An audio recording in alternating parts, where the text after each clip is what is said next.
where the prosecutors has a very high bar. This prosecutor is indicting a former president of the United States. He better damn well prove it when they release that indictment today. But in court, you can't lie. You can lie in politics. You can lie on cable television. It's hard to lie in court. We've been talking about this indictment, which will be unsealed. We will actually find out a ton more information, we think, than we have known to this point. He looks sad. Yeah. He looks sad. He looks like the weight of it's hitting him. You know, this is an unprecedented exercise of prosecutorial authority over a former president. And you really have to hope that it's a case with some substance to it, some heft to it. So, Anderson, we are getting our first look at the indictment, and with the proviso that we've not yet had a chance to read all of it, a couple of initial impressions. First of all, this is what we call a bare bones indictment, contrary to what we were discussing before. This essentially just lays out the statutory language, the name, the date of each offense, but there is not a lot of detail in what we're seeing at this moment. I think you're seeing a couple of interesting things that emerged just with the release of these documents. Number one, the disappointment, I think, for us, of a bare bones indictment where it's just listing the charges in the statutes. But number two, as opposed to telling a story that has a clear narrative. Right. How do you mean? What are the frailties? What are the weaknesses in this case? Yeah, well, it's all the stuff we were kind of thinking we were going to see, but we weren't 100% sure. And again, I've barely had a chance to even skim the indictment, so I don't want to overstate it. But look, there's a lot of legal gymnastics going on here. You know, trying to make felonies out of misdemeanors to avoid a statute of limitations problem. That's kind of blatantly the underpinning for all of this. Let me just say, like, that's not going to add up to a case where Alvin Bragg has jurisdiction. Never mind the complete lack of discretion, never mind the fact that it's a personal political persecution when it comes to announcing target first and trying to string together evidence later. But that's what it goes to. You know, when you have a guy that runs for office saying, I will get Donald Trump, it shouldn't be a surprise that he will string together a flimsy case because he feels like, hey, this is how I got here, I've got to do it. And it turns upside down how prosecutors are supposed to act in this country.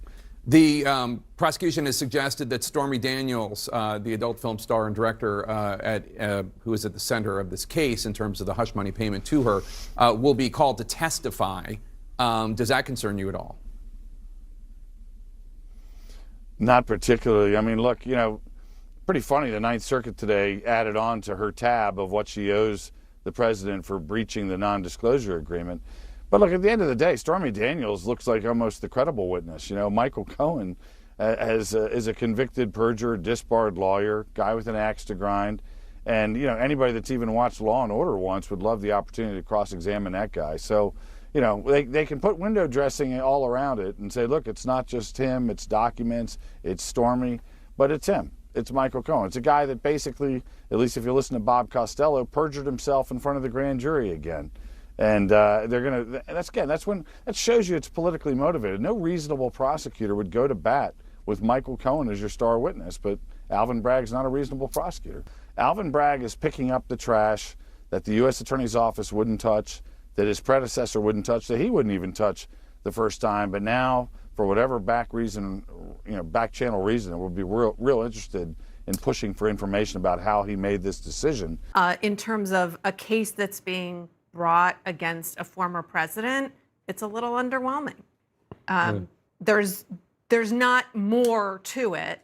There's not more violations, tax violations. There's not an incredible new set of facts that we didn't know about publicly.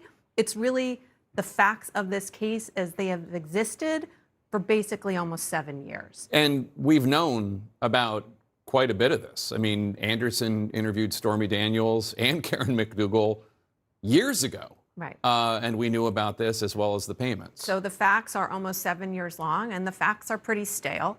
So if you're somebody at home who's skeptical of this case, you're saying, so they waited 7 years to try it, then they're waiting about 8 months to have the second hearing on it, and by the way, it's going to fall 2 months before the Republican primary. If you're Donald Trump, you're going to say, it's a witch hunt, it's political, it's a partisan DA. We're going to see this play out, but I'm not sure, in my interpretation as a non-lawyer, this is quite as strong as I expected it to be. David Irvin? Yeah, listen, I mean, I've listened to Ellie and others say that if this was all that was there, this is going to be a really weak case.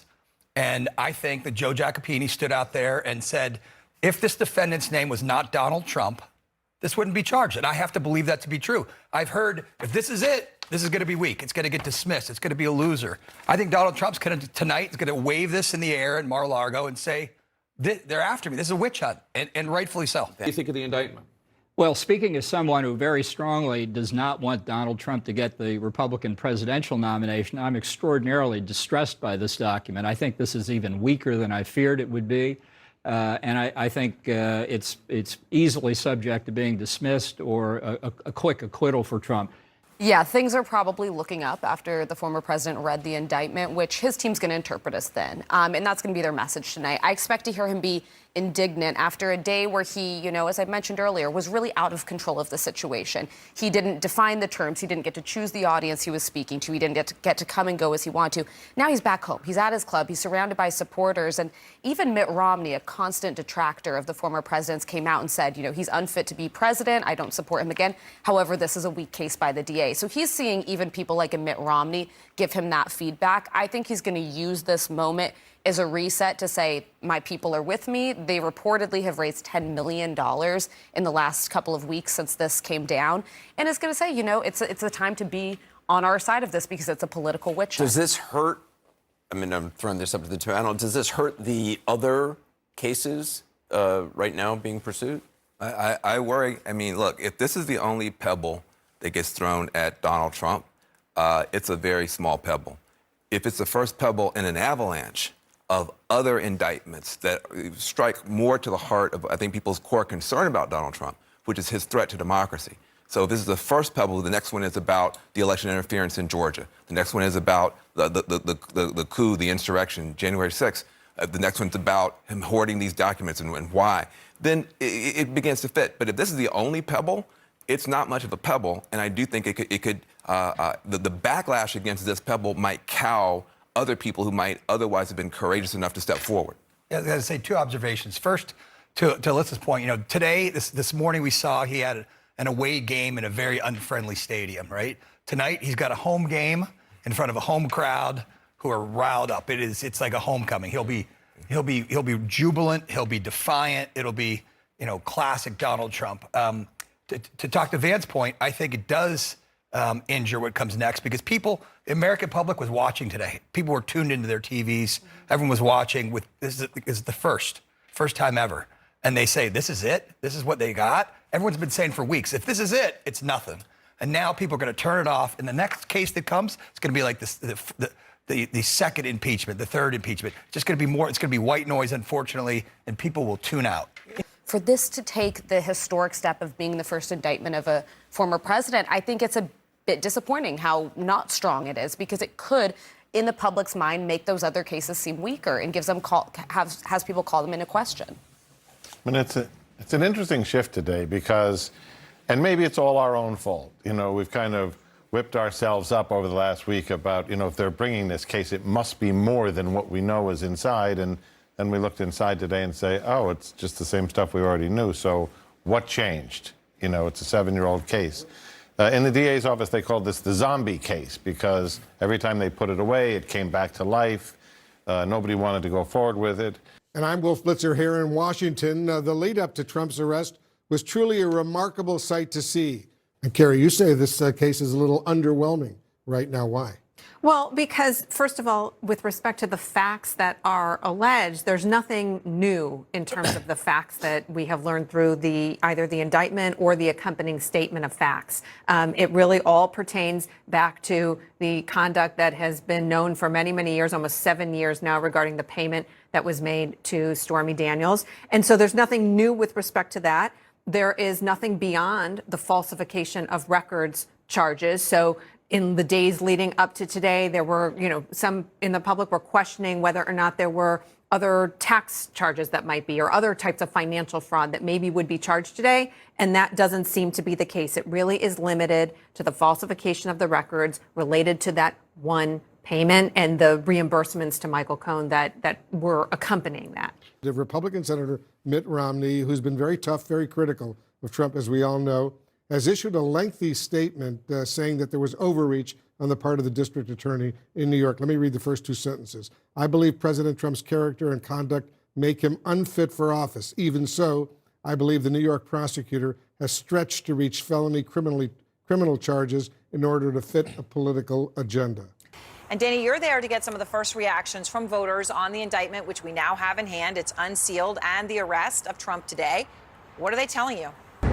Yeah, I've read through this indictment, Anderson, and he's being charged with 34 counts of falsifying business records. These are being charged, though, as a felony. And in order to charge these as a felony in New York State, you have to prove that these records were falsified in furtherance of another crime. And it's not clear exactly what that larger crime is because it's not charged here. At a press conference, the district attorney suggested that this might be a violation of state election law, but that's not in the indictment or the statement of facts. So at this point, look, this is one of the most historic cases, arguably the most significant case right now in the American court system.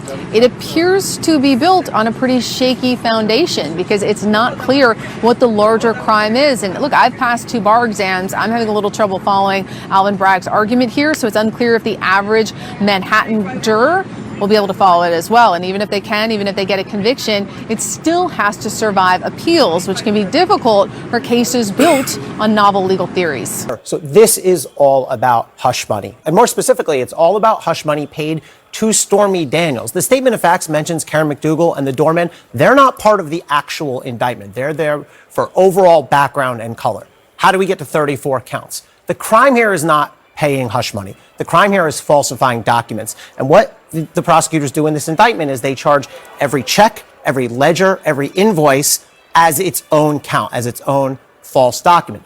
That's a misdemeanor, low-level offense. The only way this gets bumped up, each of these counts gets bumped up to a felony, is if you can show that they falsified the records to commit some second crime. And here's where we're going to run into legal problems, because the indictment does not say what that second crime is, which is completely inexplicable to me. The entire point of an indictment is to tell the defendant, here's what you're charged with, here's what you're defending against. And in today's conference, the defense lawyer said, we need to know that. Now, Alvin Bragg gave us 3 options at his press conference. He said, federal campaign election law, but this is New York State, so he's going to have a legal problem there. He said, state election law, but this is a campaign for president, which is a federal office.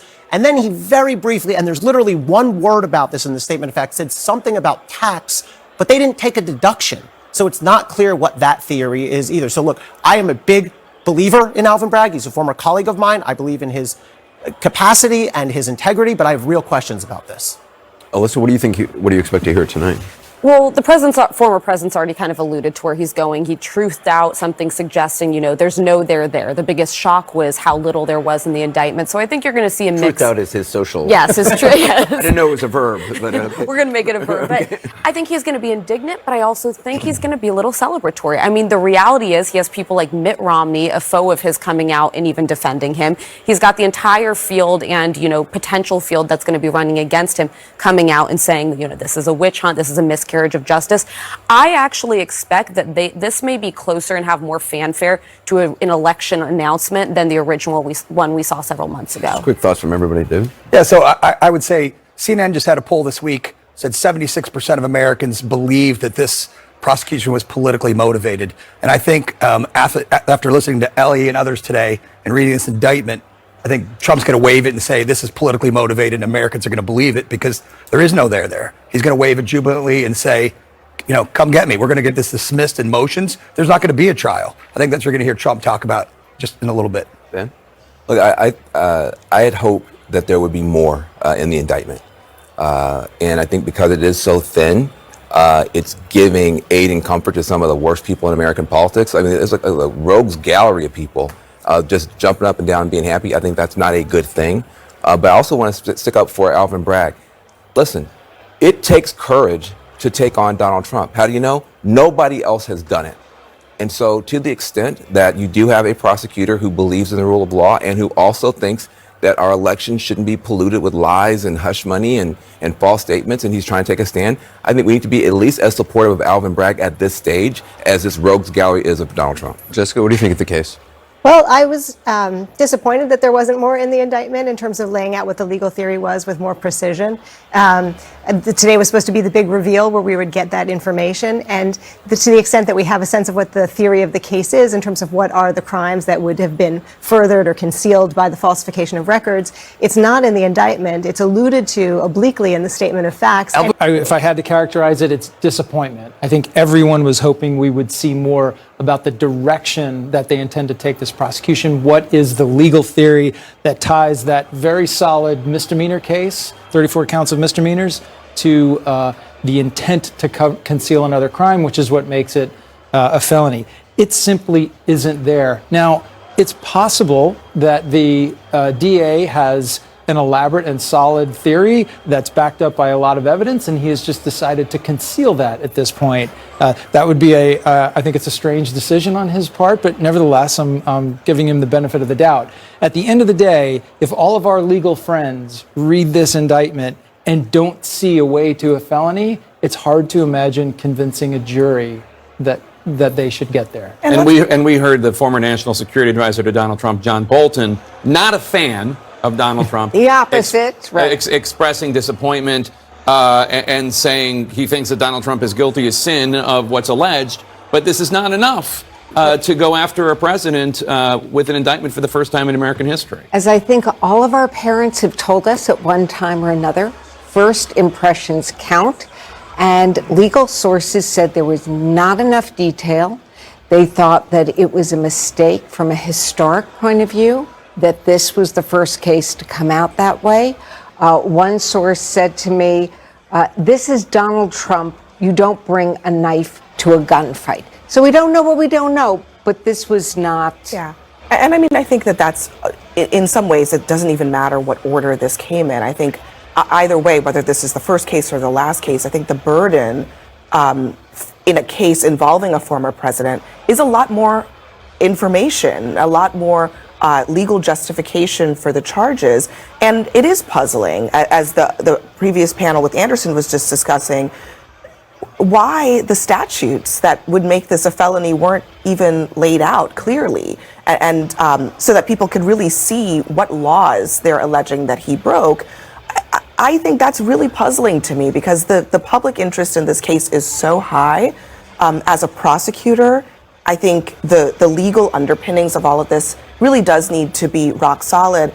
And John, do you think there's any case to be made here that what District Attorney Bragg, assuming there isn't some rabbit that he's going to pull out of a hat, that the critics of his who say he has now just severely lowered the threshold for the kinds of charges that a local district attorney, even in a place as large as Manhattan, can bring against a major political figure for what, at least as of now, all we know are misdemeanor business fraud, that is something that's a line that he has now crossed that will be used against Democrats and others.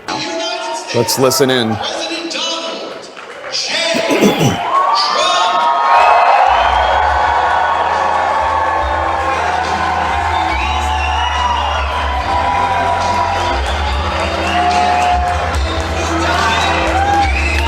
Is coming out with the Proud to Be an American song, as typical for one of his rallies. This, of course, is not a rally per se.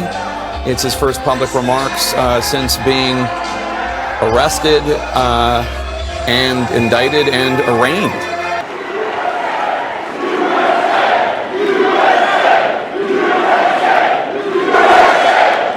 The open threats by various countries of the use of nuclear weapons, something never mentioned or discussed by outside nations during the Trump administration, and which could very well lead under the Biden administration's leadership to an all-out nuclear World War III can happen. We're not very far away from it, believe it or not. This fake case was brought only to interfere with the upcoming 2024 election, and it should be dropped immediately. Who is harassing hundreds of my people day after day over the boxes hoax. You know, the boxes hoax. as we call it. Just so everyone knows, I come under what's known as the Presidential Records Act, which was designed and approved by Congress long ago just for this reason. They came up with a new one. This is a new one. And they're looking at me through the Espionage Act. Think of that. How does that sound? Of 1917, where the penalty is death. Yeah, well, one thing that really stood out to me, and this is, I know you guys have not been watching these speeches in whole, and I have been at almost every single one for the last several months. Wow. This was an incredibly short speech. He usually talks for up to 2 hours. So this 30-minute speech was very short. Now, I will say that I talked to a number of sources who have spoken with him today, talked to members of his inner circle, who say that he was not pleased with what happened today. But he was encouraged watching that coverage afterwards, hearing legal pundits talking about how this was a weak case, and that Trump himself still believes what his lawyers are telling him, which is, again, that this is a weak case. Again, that's not, it's not accurate that virtually every president has done what he did, which is untold amounts of documents that were classified and improperly stored. Jamie Gangel. None of them have done it on purpose. There were some who accidentally took things. It is not true for any of the others that they purposely took.